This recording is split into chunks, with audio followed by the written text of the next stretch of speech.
Hello, Jerry here. I am going to read from my book, my raw journaling. This is the first draft. So this is it's all scattered. A lot of journaling, I time jumped and everything like that. So I'm just going to read. This is entitled Chapter 1 from the beginning. I guess this might be sort of like an introduction. Anyway, here we go.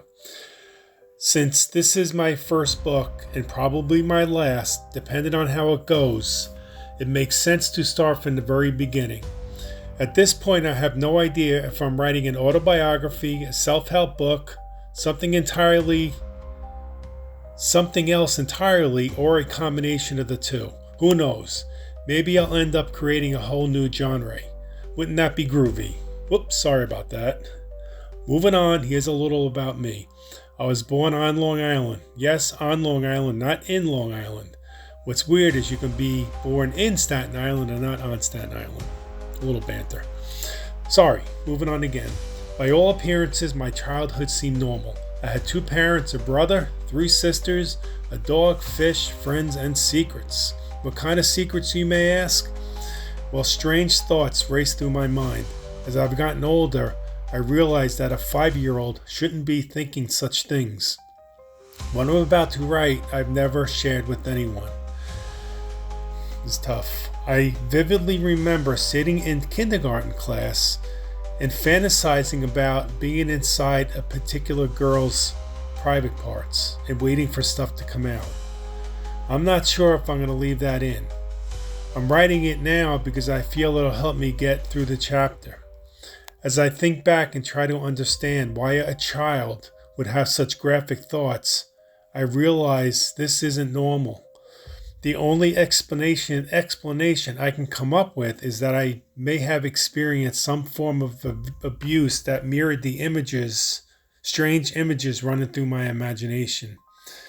The point is, the strange behavior as we get older is difficult and perhaps even frightening to uncover or explain. Why do we do the things we do? What drives us into situations that on the surface we know will lead to bad decisions?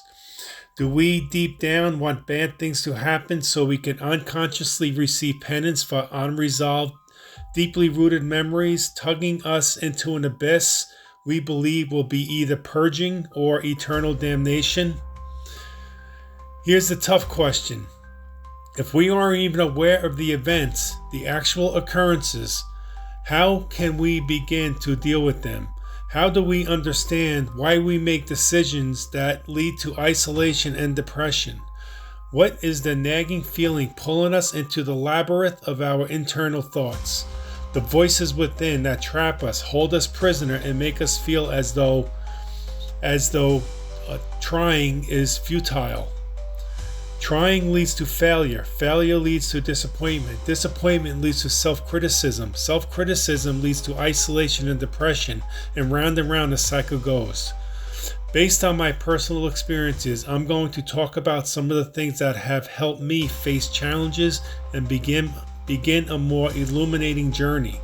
I say illuminating because even a tiny speck of light in the darkness of our inner turmoil may be enough to give us the courage to tiptoe toward it. No need to sprint. That might cause us to trip and fall deeper into the abyss that holds us captive. So that's kind of like a quick little, I don't know what it's all about. So more to come.